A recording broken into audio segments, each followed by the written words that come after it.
martes 23 de marzo de 2021, soy Paloma Barreto y comenzamos JN Noticias con nuestros titulares.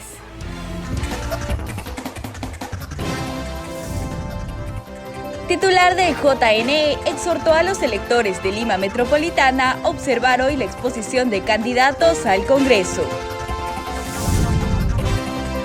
Hasta el momento, candidatos de 13 regiones expusieron sus agendas parlamentarias.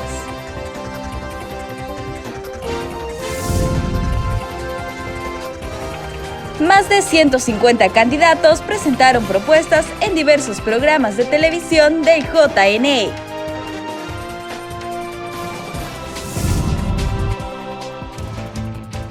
Amigos, vamos con el desarrollo de nuestra información. Hasta el momento, candidatos al Congreso de la República de 13 departamentos expusieron sus agendas parlamentarias en el marco de estas elecciones generales 2021.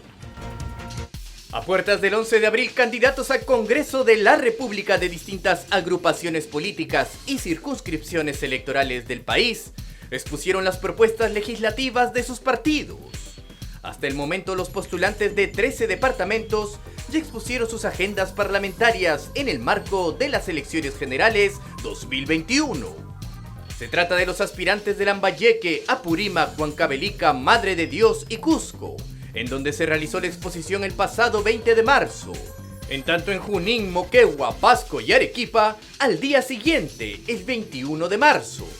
Ayer participaron los candidatos de las circunscripciones electorales de Ayacucho, San Martín, Lima Provincias y Tumbes.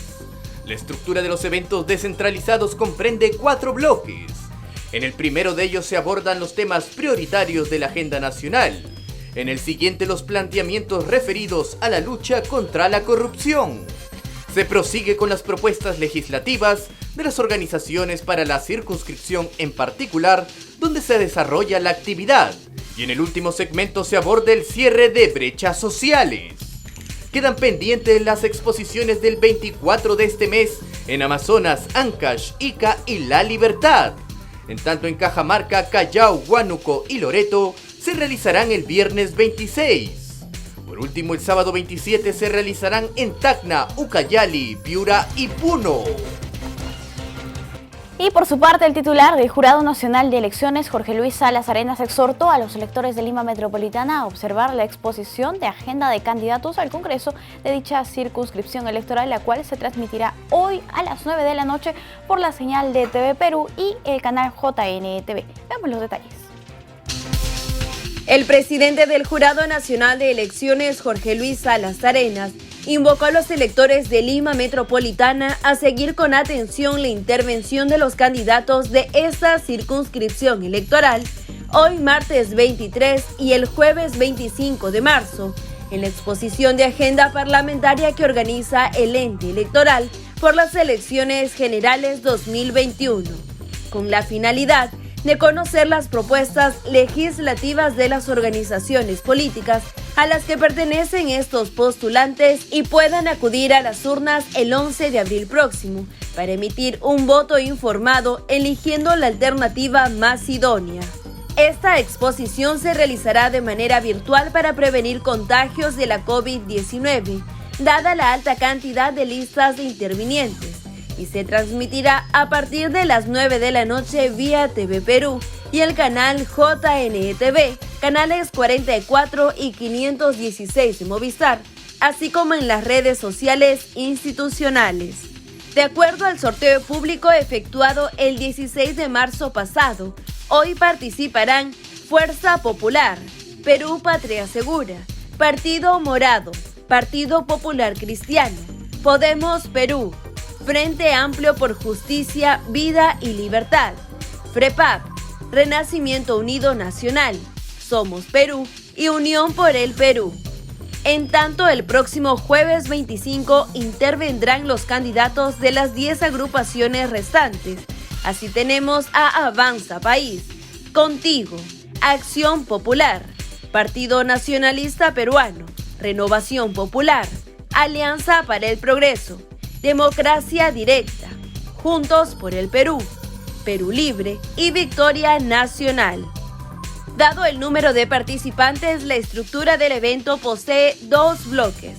El primero se trata sobre las materias prioritarias de la agenda legislativa de los partidos e incluye preguntas del electorado que se refieren al cierre de brechas sociales en salud pública, educación, medio ambiente, trabajo, violencia de género, entre otros asuntos. En el segundo segmento abordará la agenda de fiscalización y control político que poseen los partidos e incluirá interrogantes de la ciudadanía referidas a la lucha contra la corrupción. Bien amigos, también les contamos que más de 150 candidatos han podido dar a conocer sus propuestas en diversos programas del canal del Jurado Nacional de Elecciones. El Jurado Nacional de Elecciones puso a disposición de los candidatos a este proceso electoral las plataformas Usted Elige, Conoce tu Candidato y Tribuna Electoral, ello con la finalidad que sean conocidas sus propuestas y planes de gobierno. Hasta la fecha, más de 150 aspirantes entre candidatos al Congreso y Parlamento andino participaron de los espacios, así también de distintas regiones, conectándose de manera virtual con el electorado. Las intervenciones de los candidatos se dan en una dinámica de exposición de propuestas y de responder preguntas de periodistas, ciudadanos y redes sociales. La siguiente pregunta nos la formula una ciudadana desde Madrid, España. Agradecemos a todos los candidatos y periodistas que participaron del programa y por supuesto a nuestros televidentes por su preferencia. En el caso del microprograma Usted Elige, hasta la fecha han participado 3 candidatos presidenciales de los partidos de Podemos Perú, Frente Amplio y Renovación Popular. Resaltamos que la intención de brindar estos espacios es para que elijamos este 11 de abril a un representante a la presidencia, a los congresistas y miembros del Parlamento andino de manera informada. Nuevamente reiteramos la invitación a los candidatos que aún no han participado en comunicarse con el ente electoral para que se presenten en los espacios que brinda el JNETV. La Dirección Nacional de Educación del Jurado Nacional de Elecciones ha preparado material audiovisual que resalta la importancia del voto juvenil. Veamos.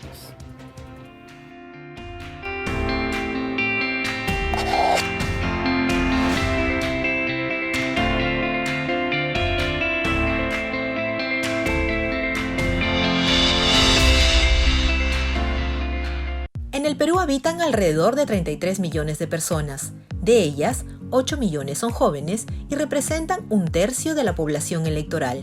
Una juventud que vive y se desarrolla en medio de la poca confianza hacia las instituciones del Estado y a los partidos políticos tradicionales, aunque esto no ha impedido su involucramiento en los asuntos públicos. En nuestro país se ha venido promoviendo la participación política de las y los jóvenes, con la Ley Concejal Joven decretada en el 2006 y la Ley del Consejero Joven decretada en el 2009. Sin embargo, ello no ha sido suficiente para garantizar la real participación política juvenil en los espacios de toma de decisiones y de poder a las y los jóvenes. Nosotras y nosotros, la juventud de hoy, aún estamos enfrentadas a una serie de dificultades para intervenir más activamente en el sistema político de nuestro país. Por ejemplo, las candidaturas jóvenes son ubicadas en los últimos lugares de la lista, o se utilizan las cuotas de género, joven e indígena de forma concurrente en una misma persona, lo que limita las posibilidades de incorporar a más jóvenes en las listas en los procesos electorales de nuestro país. Pese a ello, en los últimos años se ve mayor participación de jóvenes a través de las movilizaciones sociales, participando en una organización o colectivo, dando a conocer su opinión a través de las redes sociales y también militando de manera más activa en las organizaciones políticas, lo que refleja su interés por aportar en la construcción de un país más justo, inclusivo y solidario. La participación de las y los jóvenes en la política también permite desmitificar que la política es negativa, como se le ha mostrado en los últimos años, sino que la política puede producir transformación y puede generar cambios positivos en la calidad de vida de las personas. En la última década, La confianza en los partidos políticos e instituciones se ha reducido de manera preocupante, lo que ha generado a su vez la pérdida de confianza en la política como medio para resolver los problemas inmediatos de la ciudadanía. Sin embargo, y a pesar de esta realidad, según el Reporte Electoral 1 sobre las elecciones congresales extraordinarias del 2020, elaborado por la Dirección Nacional de Educación, se encuentra de que las personas jóvenes son quienes están más interesadas en la política, y diferenciándose con los adultos e incluso en 16 puntos porcentuales. Cabe resaltar que son también los propios jóvenes quienes tienen menos tasas de simpatía con partidos políticos, encontrándose en solo 7%. Estamos conscientes de la necesidad de organizarnos para brindarle solución a las problemáticas sociales que existen en el Perú.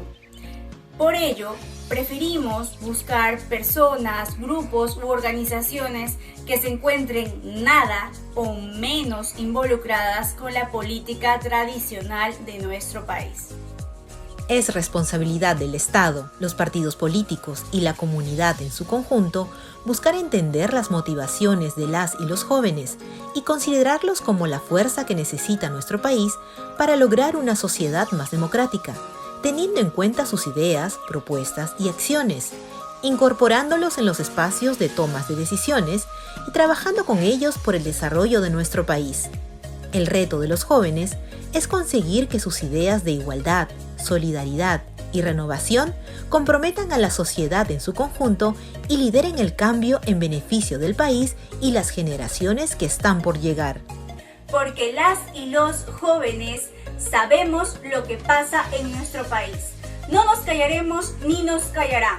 Queremos y lograremos involucrarnos en la política del Perú.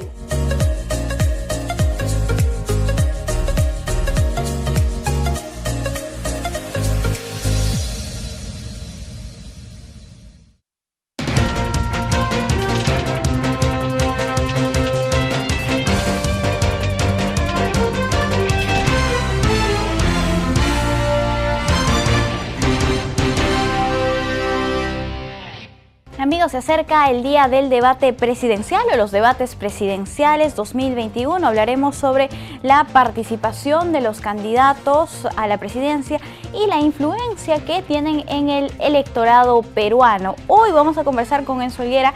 Él es analista y especialista en marketing político. ¿Cómo estás, Enzo? Bienvenida a JNE Noticias. Muy buenos días.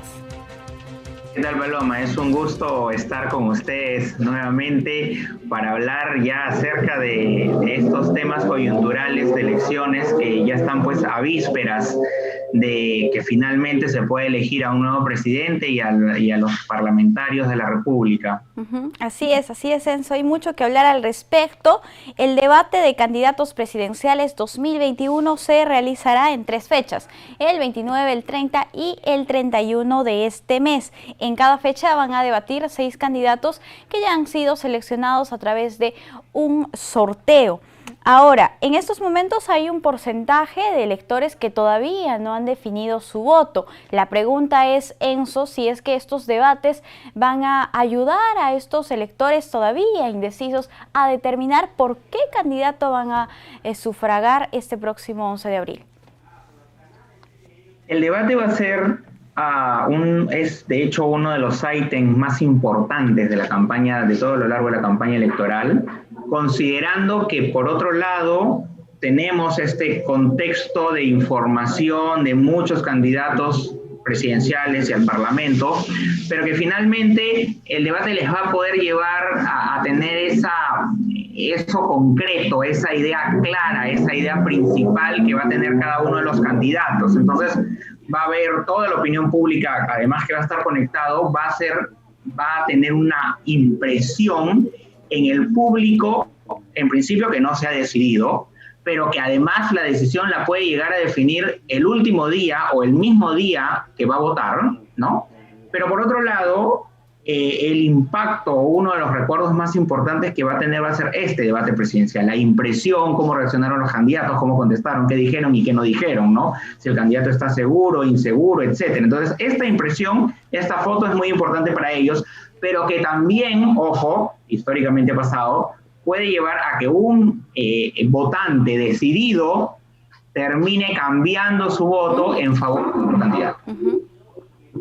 Eso es muy importante, Enzo, porque no solamente puede atraer votos de personas que no saben por quién votar, sino también puede cambiar la decisión de muchos electores que aparentemente ya habían decidido su voto. Entonces, la participación de estos candidatos y que participen de manera elocuente, con propuestas, con un debate alturado, va a generar atraer mayores electores, es una oportunidad para ellos. Ahora, si hablamos respecto a la participación de los candidatos, ¿cuánto daño podría generarle a un candidato el hecho de no acudir, de no asistir, de negarse a participar de uno de estos debates? Mira, yo me voy a hechos concretos para no solamente hacer interpretaciones o suposiciones.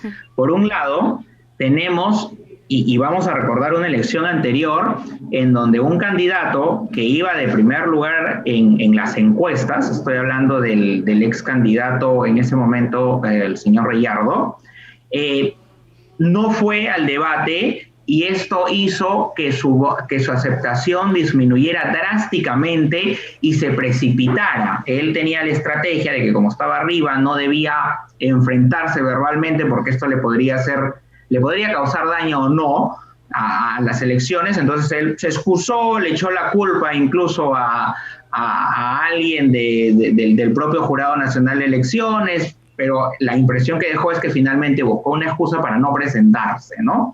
En el debate. Y esto le causó un serio daño a su campaña electoral y finalmente no fue alcalde de Lima Metropolitana. Y como estos, Paloma, hay muchos otros casos. Recordarás, por ejemplo, el enfrentamiento que hubo entre Alan García y Popio Olivera, en donde Popio Olivera aprovechó su tiempo, si bien es cierto, más que en proponer ideas, en insultar y tener adjetivos calificativos contra Alan García. Alan García mantuvo su postura de estadista para no picarse, porque aquí también el que se pica pierde, es algo que suele ocurrir en política, pero al no tener una respuesta tajante, de pronto contundente, eso también le termina desgastando a Alan García en el último debate presidencial y termina haciendo de que no gane las elecciones. Yo creo que un debate no es completamente definitivo, pero la influencia puede ser tal que te puede catapultar o dar visibilidad, pero en este tipo de casos que te he citado, por ejemplo, terminó perjudicando seriamente a los candidatos presidenciales. Bien, es un tema que hay que tomar en cuenta. ¿Cuáles son los otros aspectos o qué recomendaciones le darías tú a un candidato que va a participar en el próximo debate? ¿Cuáles son los aspectos que no debe olvidar al momento de su participación? Bien, mira, voy a empezar esta vez partiendo de lo particular a lo general. Te pongo un ejemplo para luego ya irnos a las ideas principales. En el debate que hubo para la alcaldía de la Municipalidad de Lima, Salvador Heresi iba en segundo lugar detrás de Susana Villarán, en las elecciones donde Susana Villarán termina ganando, y el ex ministro de Transportes, él estaba en un lugar mucho más abajo, y cuando se expusieron las ideas, el candidato Salvador Heresi termina desgastándose porque finalmente sus ideas no fueron concretas, mientras que el ex ministro de Transportes, que competía también por la alcaldía, terminó siendo beneficiado porque fue bastante técnico. Estamos hablando del candidato Cornejo en ese tiempo. Entonces, él se mostró técnico y mostró las ideas concretas que tenía como propuesta para solucionar los problemas de Lima Metropolitana. Así que, tomando ese caso, que las ideas sean concretas, que sean pocas, principales y concretas, porque la mente del televidente, del ciudadano, no tiene la capacidad de recordar más de 3 ideas principales cuando veo un mensaje. Por eso que los spots de publicitarios por lo general son cortos y no son de más de 30 segundos. Entonces, puntual, concreto, el tema técnico preciso, pero no debe ser tan complejo en el sentido de que la población debe entenderla. Si termina siendo muy complejo y esto como característica principal hace que la población no lo pueda digerir, el normal oyente no lo pueda digerir, entonces evidentemente no le va a prestar la atención debida. Y en el tema de las provocaciones, evidentemente lo idóneo es no caer en provocaciones, porque la idea de este debate es que evidentemente hayan propuestas, pero en un debate en efecto también hay el enfrentamiento y la confrontación de ideas. Pero cuando esto ocurre, el candidato, digamos, que es atacado, debe responder con propuestas, debe sí dedicarse un tiempo quizás mínimo, de acuerdo al tiempo que le toque hablar, para con una respuesta concreta desacreditar aquel descalificativo que te hace el oponente, pero principalmente centrarse en las ideas concretas, porque si también deja de que se le ataque, no necesariamente puede lograr el efecto de ser la víctima, sino de que se queda callado porque hay algo de cierto, ¿no? Entonces, todas esas impresiones emotivas hace que un candidato presidencial pueda terminar siendo atractivo. No es lo mismo que este candidato, digamos, que sea atacado por su oponente, le pueda responder un par de frases de repente o de pronto irónicas,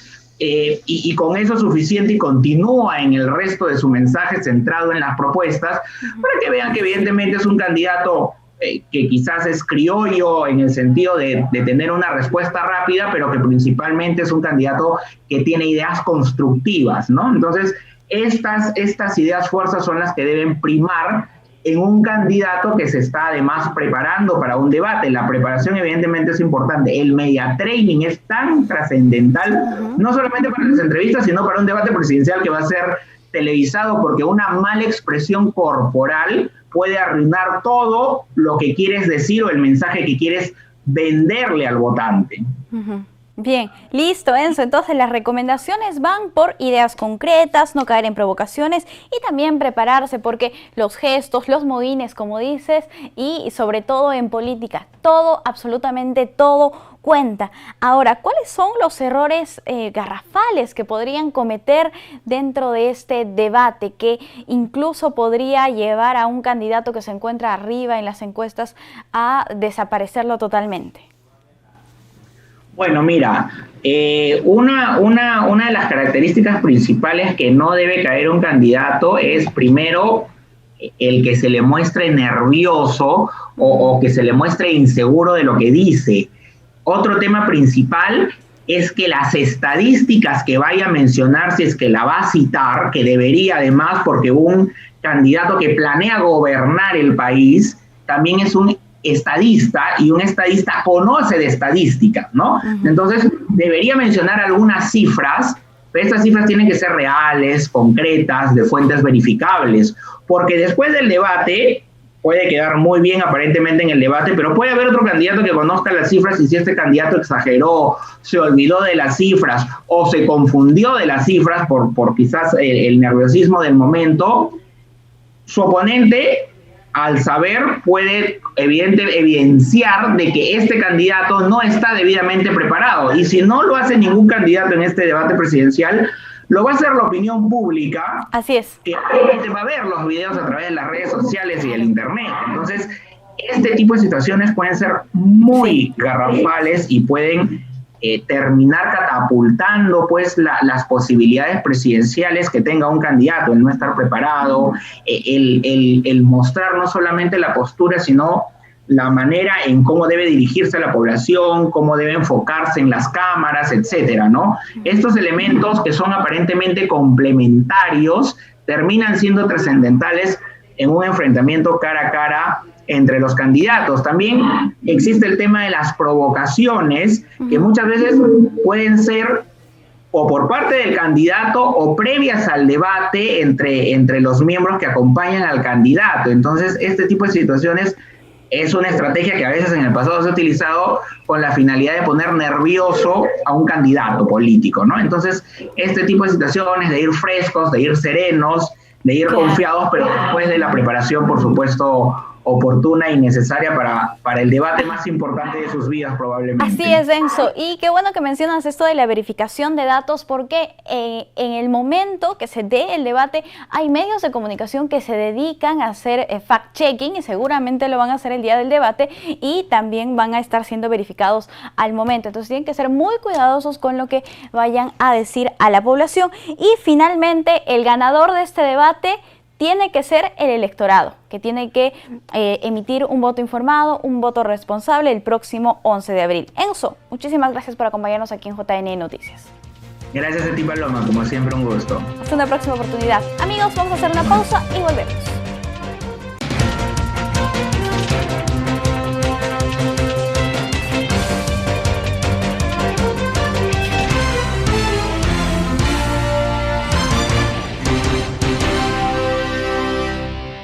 Amigos, muchas gracias por continuar con nosotros. Si usted fue elegido miembro de mesa, recibirá una compensación económica de 120 soles. Para hacer efectivo este pago, debe registrarse. Vea la siguiente nota.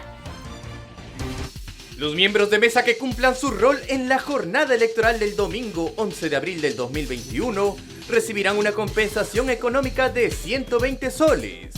Para que los referidos actores electorales accedan a dicha retribución, deben inscribirse en la web de la OMPE que aparece en pantalla. En la citada plataforma, los miembros de mesa deben completar una declaración jurada, en la cual consignarán su DNI, nombres y apellidos, dirección, número de celular y correo electrónico. Además, deben indicar los datos correspondientes a la modalidad de cobro de la compensación que elijan. Es importante precisar que para la autenticación de la identidad se harán unas preguntas de validación. La referida declaración jurada para la compensación económica estará habilitada en dos fases. La primera desde el 21 de marzo hasta el 10 de abril, un día antes de los comicios. La segunda fase comprenderá a aquellos ciudadanos que no pudieron inscribirse en el primer grupo o aquellos que cumplieron con el rol de miembros de mesa ante la ausencia de los titulares y suplentes. Podrán completar la declaración jurada del 21 al 29 de abril del 2021. Los inscritos en el primer grupo recibirán los 120 soles a partir del 30 de abril y los del grupo 2 a partir del 10 de mayo. El incentivo económico será entregado solo a 3 personas que cumplan con los roles de presidente, secretario y tercer miembro de mesa durante la jornada electoral del 11 de abril.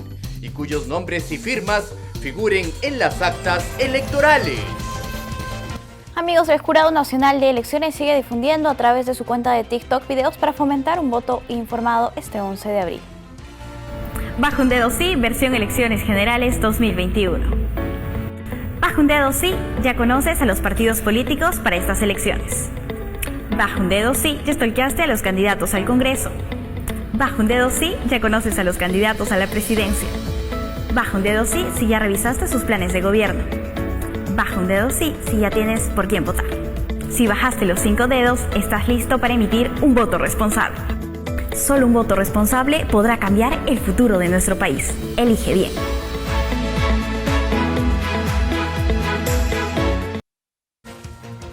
Y recuerden que los ciudadanos podrán recoger su DNI hasta el 9 de abril y así participar con tranquilidad en las elecciones generales 2021.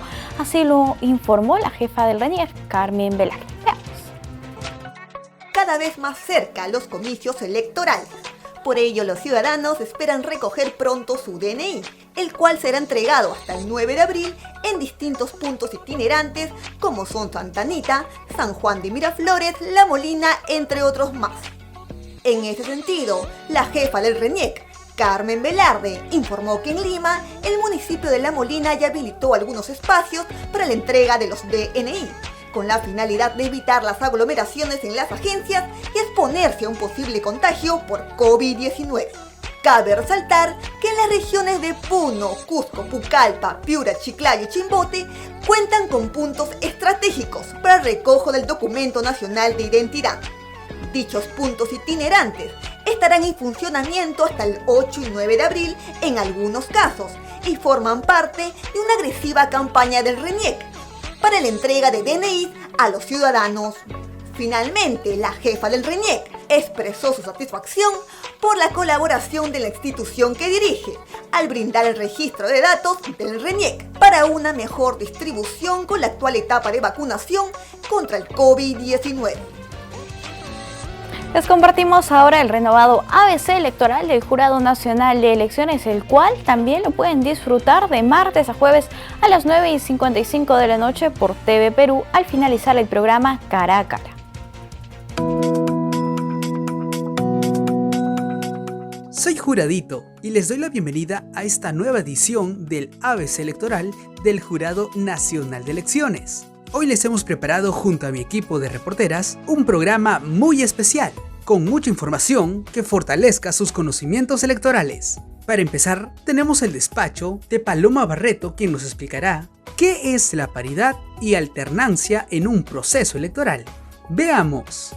Claro, Juradito, ahora te explico. La paridad de género establece que las listas de candidatos a congresistas y a representantes del Parlamento andino deben estar integradas por un 50% de varones y también un 50% de mujeres.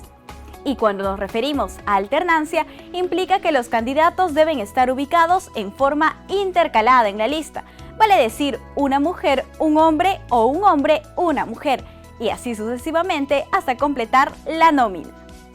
En el caso de los candidatos a la presidencia y vicepresidencia de la República en una sola y misma fórmula, deben incluir por lo menos a una mujer o a un hombre en su conformación, ubicados intercaladamente de la siguiente manera: una mujer, un hombre, una mujer, o un hombre, una mujer, un hombre.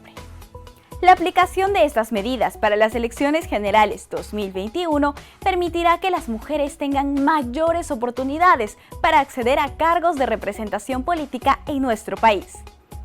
El Jurado Nacional de Elecciones es el ente encargado de velar por el cumplimiento de esta normativa prevista en la Ley Orgánica de Elecciones, puesto que su aplicación es obligatoria para todas las organizaciones políticas. Con la paridad y alternancia tendremos una democracia mejor consolidada y más participativa, con igualdad de condiciones para hombres y mujeres. Muchas gracias, Juradito. Esto es todo. A continuación quisiera contarles el importante papel que cumple un área preventiva del Jurado Nacional de Elecciones. Me refiero al área de conflictos electorales del Jurado Nacional de Elecciones. Para ello estamos en contacto con el especialista Aldo Guamán. ¿Qué tal, Juradito? Aquí a tu disposición.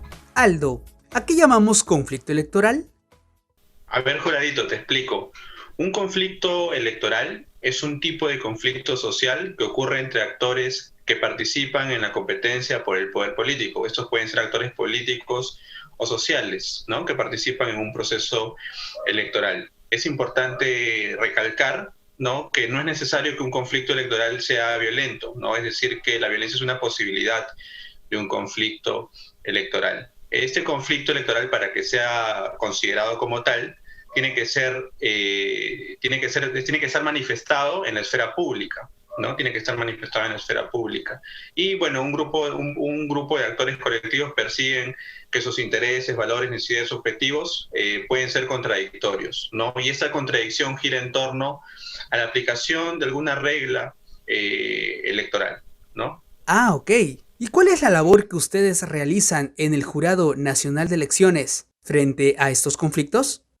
Bueno, la labor que en el Jurado Nacional de Elecciones hacemos frente a estos conflictos es, en primer lugar, identificarlos y monitorearlos, pero no solo a nivel del Jurado Nacional de Elecciones, porque sabemos que la conflictividad social, ¿no?, que podría impactar en el normal desarrollo de una elección, también tiene que ver con competencias que están a cargo de otras instituciones públicas. Es por eso que como Jurado Nacional de Elecciones nosotros también coordinamos con otras instituciones a nivel nacional, que también tienen competencias en la prevención y en la gestión de conflictos sociales, porque sabemos que en realidad un conflicto no se resuelve por una sola institución, sino por un conjunto de instituciones que pertenecen al Estado, que coadyuvan justamente a reorientar las energías que podrían estar canalizadas en un conflicto, ¿no? Es por eso que nosotros, de manera permanente, en el marco del proceso electoral, se realizan estas coordinaciones con otras instituciones que también tienen competencias, ¿no?, en la prevención y la gestión de los conflictos. ¿Qué invocación harías a puertas de celebrarse las elecciones generales? Bueno, en estas elecciones generales 2021, nosotros exhortamos a la ciudadanía a que pueda acudir a cumplir su voto en un clima de cultura de paz, ¿no?, en un clima de paz, en un clima de diálogo, de respeto y tolerancia a la opinión de otros, porque sabemos que en los procesos electorales debe predominar estos valores democráticos, ¿no? Yo creo que justamente el proceso electoral es una oportunidad para demostrar estos valores, ¿no? Aldo, te pasaste. Me despejaste muchas dudas. Ya veo que serás caserito en nuestro segmento. Nos vemos en otro programa. Claro, Juradito, para servirte. Muchas gracias. Bueno, llegamos al final del programa. Muchas gracias por acompañarnos en esta nueva edición del ABC Electoral del Jurado Nacional de Elecciones. Nos reencontraremos en el próximo programa.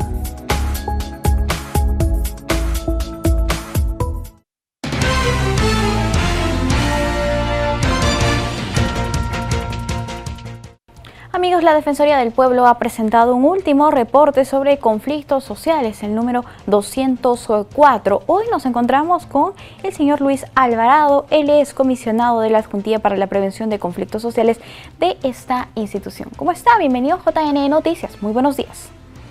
Muy buenos días. Bien, señor Alvarado, vamos a hablar sobre los conflictos que se han registrado. ¿Cuántos tenemos hasta la fecha? Mire, la Defensoría del Pueblo realiza un monitoreo constante de modo mensual desde el año 2004. En el último reporte hay un acumulado de 197 conflictos, 144 activos, que representa el 73%, y 53 conflictos en estado latente. Se resolvieron 2 conflictos en este último, según registros del último reporte, y hay 3 conflictos nuevos. Bien, respecto a estos conflictos que se tienen a nivel nacional, ¿en cuántos tiene actuación la Defensoría? Bueno, la Defensoría del Pueblo participa directamente en los conflictos sociales para 2 temas principales: el control o la prevención de la violencia y la promoción de procesos de diálogo en el que se puedan atender los conflictos, o también por las vías administrativas en las que debería canalizarse estos conflictos. Y un tercer objetivo adicional sería garantizar que haya una gobernabilidad nacional, regional y local. Entonces, como los conflictos no son estadios breves, sino que tienen cierta duración, la Defensoría del Pueblo, de acuerdo a su contabilidad, viene participando en 138 casos. Casi el 70% de los conflictos. De distintas maneras, haciendo una supervisión, promoviendo el diálogo, participando en las mesas de diálogo, teniendo reuniones con los actores sociales o con las empresas, haciendo recomendaciones a las diversas instituciones competentes para poder atender determinado problema específico que tenga que ver con la presunta vulneración de derechos. Actúa de diferente manera de acuerdo a lo que se requiera en cada conflicto específico. Ahora, si revisamos un poco la frecuencia de estos conflictos sociales y vamos a ver el gráfico número 1 de este reporte mensual de la Defensoría del Pueblo, vemos que la cantidad de conflictos no varía de manera significativa. Explíquenos, por favor. Mire, se trata del acumulado. Entonces hay conflictos que tienen un antecedente de años atrás, algunos de unos meses, y los nuevos que le comenté que son 3. Ahora no varía, no porque los casos permanezcan allí inmutables, sino porque algunos casos se van resolviendo o se van retirando del reporte porque no hay actividad y porque ya no hay una manifestación pública, y porque otros están ingresando. Entonces, en realidad este reporte es la suma de casos que entran y la resta de casos que van saliendo. Entonces, de todas maneras hay una variación, ¿no? Digamos que hay un ligero incremento entre estas entradas y salidas del registro del año de febrero del 2020, que eran 188, ahora febrero de 2021, que son 197. Digamos que en un año ha subido unos puntos en el número de casos de conflictos sociales, ¿no? Pero, como usted bien dice, en términos gruesos no ha variado el número de conflictos en estos últimos 2 años. Bien, ahora, respecto a la ubicación geográfica de estos conflictos, tenemos el cuadro número 6 en pantalla. ¿Podría indicarnos cuáles son las regiones que presentan mayor conflictividad? Sí, mire, la región, las regiones que presentan mayor conflictividad son la región Loreto, con 23 conflictos, 21 activos, ¿no? Y 2 latentes. Le sigue la región Cusco, con 21 conflictos, 14 activos y 7 latentes. Y luego la región Ancash, la región Puno, la región Apurímac, ¿no?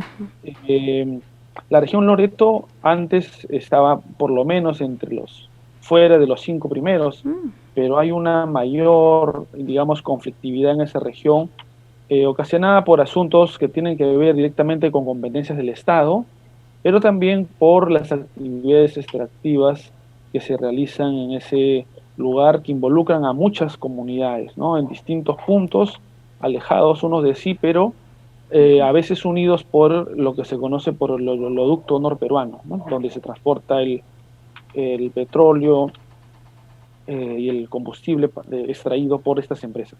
Claro. En el caso de Cusco, ¿también es por las actividades extractivas que se realizan en esa zona? Cusco tiene diversas problemáticas. Una es porque en esa región atraviesa lo que se denomina como el corredor vial del sur o el corredor minero, donde las principales operaciones mineras transportan los productos extraídos hacia el puerto de Matarani. Entonces, es una situación de permanente tensión por muchas expectativas económicas, por percepciones de que hay un impacto ambiental muy grande en relación al transporte de los vehículos con polvo, con vibraciones y algunos compromisos que señalan que no han sido cumplidos, ¿no? Entonces allí hay una situación permanente de conflictividad que es de preocupación para el Estado y también para claro está, para la Defensoría del Pueblo. Pero también hay otros puntos o otros tipos de conflictos distintos que tienen que ver, como digo, con la administración de nivel regional o con la administración local,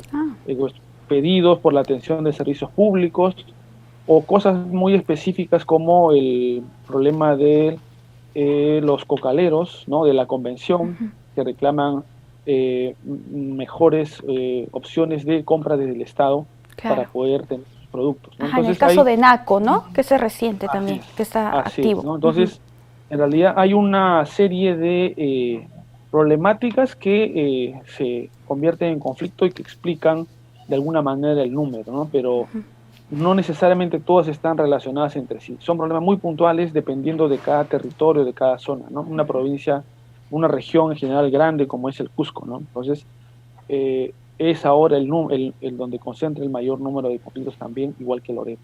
Y bueno, Ancash, Puno siempre es una región conflictiva.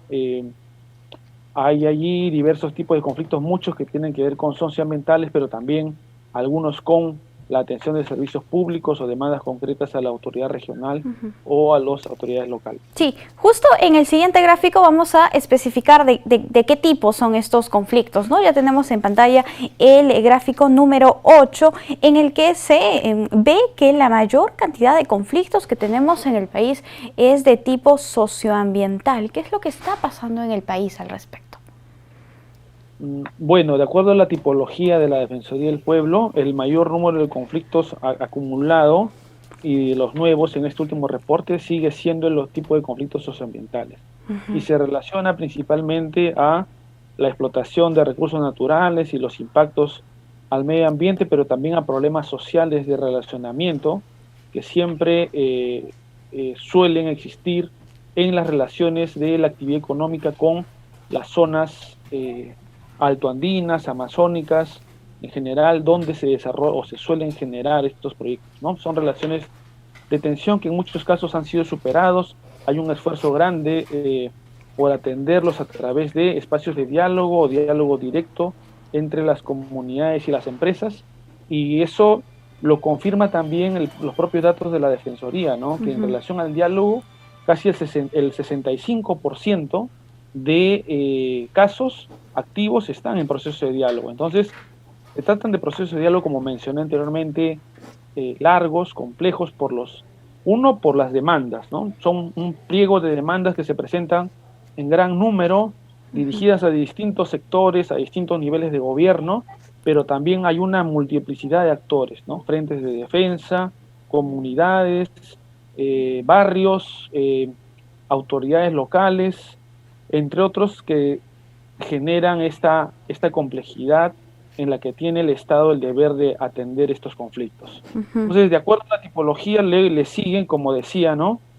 Problemas que tienen que ver más con la gestión pública en el Estado. Tienen que ver con asuntos de gobierno nacional, como por ejemplo el asunto del paro reciente de los transportistas, o asuntos de gobierno regional en relación a pedidos directamente de mayores obras de infraestructura para atender servicios públicos locales, o también de las municipalidades que tienen allí ciertas competencias o están cuestionados por determinada forma de intervención o de actuación en su gestión. Bien. Entonces, Sí, en este cuadro 10 que tenemos en pantalla ahora, vemos que el tema electoral los conflictos sociales de tipo electoral no se han registrado ninguno en el país, y eso es muy bueno porque también se trabaja en materia de prevención desde la Defensoría del Pueblo y también desde nuestra institución. Eso es bastante importante. Señor Alvarado, no tenemos tiempo para más. Nosotros estamos muy agradecidos con usted por acompañarnos aquí en JN Noticias. Claro, una interesante mirada de la conflictividad.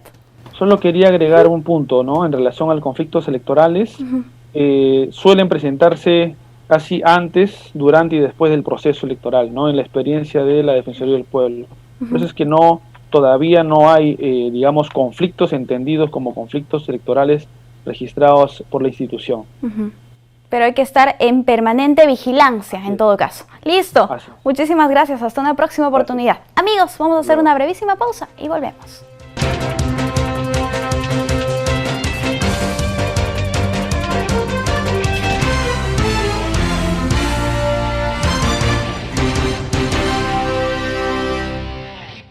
Estamos de regreso aquí en JN Noticias. Inmediatamente nos conectamos con los colegas del Ministerio de Desarrollo e Inclusión Social que nos presentan su microinformativo nacional. Adelante.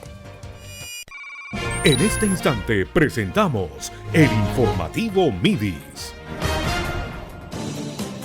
¿Cómo están? Hoy es martes 23 de marzo del 2021. Estas son las principales noticias.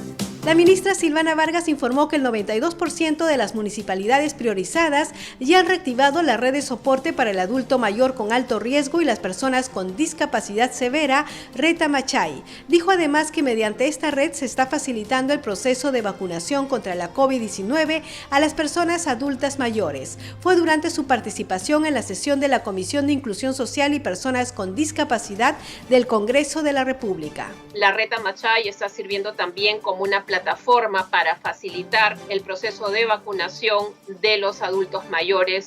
Adicionalmente, lo que contemplamos para la Reta Machay es que desde los gobiernos locales pueda haber un esfuerzo, como dice allí, programático, estratégico, que permita que se le pueda asignar recursos para que ésta siga operando. Al día de hoy hay que decir que ya el 92% de los gobiernos locales priorizados ya tienen la red reactivada.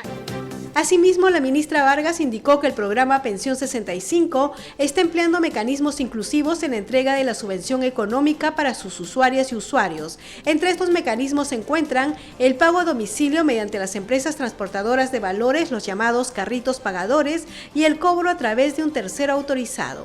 Se ha venido realizando acciones para el pago a domicilio, como he mencionado. Esto durante el año 2021 se ha visto además reforzado, incorporando esta nueva modalidad de cobro por un tercero autorizado, de acuerdo a lo que acabo de explicar. Y un aspecto que también era de interés de la comisión era este proceso de tarjetización y su avance. Esperamos que al término del 2021, 48.000 usuarios del programa cuenten ya con una tarjeta de débito.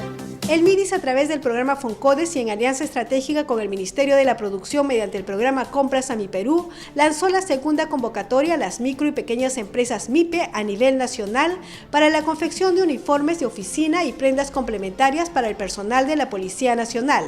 Hasta el 31 de marzo pueden postular las MIPES cuyos talleres de confecciones estén ubicados en los departamentos de Ancash, Arequipa, Ayacucho, Cajamarca, Cusco, Huánuco, Junín, La Libertad, Lambayeque, Lima, Ica, Piura, Puno y Tacna. Muchas gracias por acompañarnos en esta edición. Nos reencontramos mañana a la misma hora.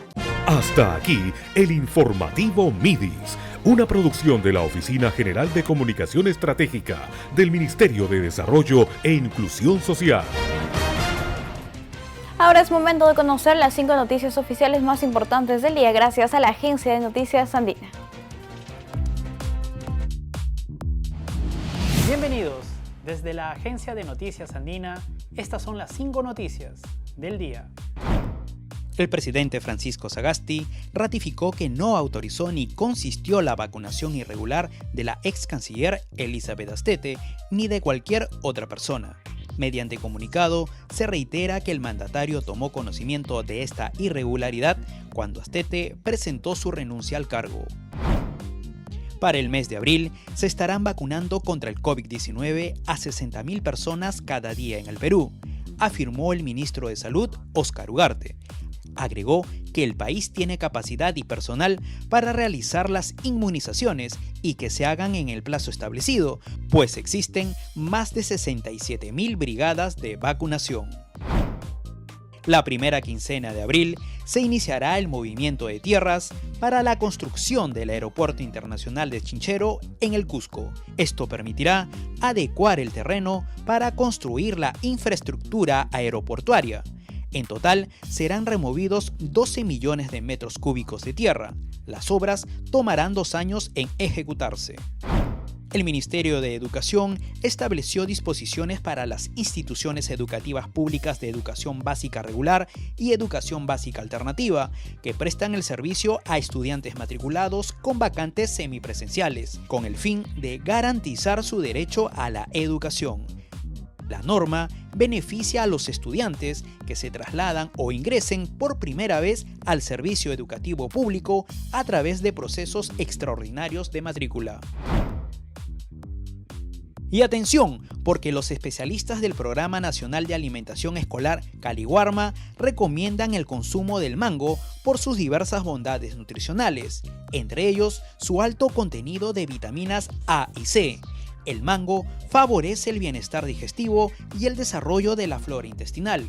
Incluso actúa como laxante y ayuda a reforzar el sistema inmunológico. Estas y otras noticias también las pueden encontrar en nuestras diversas plataformas digitales y por supuesto no se olvide de visitar andina.p. Tenemos una excelente noticia. En Trujillo se inaugurará en los próximos días la segunda planta de oxígeno medicinal para atender la gran demanda por la COVID-19. Este informe es de nuestro canal aliado TV Cosmos. Esta semana, Trujillo contará con la segunda planta de oxígeno medicinal. El alcalde de la provincia, José Ruiz, informó que permitirá duplicar la producción del vital insumo en beneficio de la población para la lucha contra la COVID-19. El costo supera el $1.000.000 y estará ubicada en la Plaza Mayor de la ciudad. Se están haciendo ya las últimas calibraciones, como lo llaman los técnicos, para poder producir más oxígeno medicinal. ¿De cuánto va a ser la capacidad, digamos? Esta planta produce 90 balones diarios de 10 metros cúbicos, ¿no? Según el burgomaestre, con esta nueva planta se estima abastecer 90 balones de oxígeno diario, sumado a la producción de la primera instalada en octubre del año pasado y que ha recargado más de 12.000 balones atendiendo la demanda de los pacientes COVID. Acotó que se restringirá el tránsito en inmediaciones del paseo peatonal Pizarro para evitar aglomeraciones. Esto debido a la ubicación provisional de la planta de oxígeno. O sea, ¿se va a restringir? Se va a restringir de manera provisional. Ya, pero ¿se va a permitir el ingreso a las personas que trabajan en...? Ah, claro que sí. Nosotros no restringimos el acceso a nadie. Lo que nosotros restringimos es el acceso, pues, de los vehículos y asimismo el aforo ¿no?, de esta vía, de esta calle que es transitable. Ante las constantes quejas de los vecinos por el funcionamiento de locales nocturnos que son reincidentes en el incumplimiento de las normas sanitarias por la pandemia, mencionó que serán más rigurosos. Estas declaraciones las brindó en una nueva jornada de limpieza en la avenida Metropolitana. Amigos, muchísimas gracias por acompañarnos. Los invitamos a seguirnos en los canales 44 y 516 de Movistar, las redes sociales del Jurado Nacional de Elecciones y en los 22 canales aliados al ente electoral. Los dejamos con imágenes de Chaclacayo. Permiso.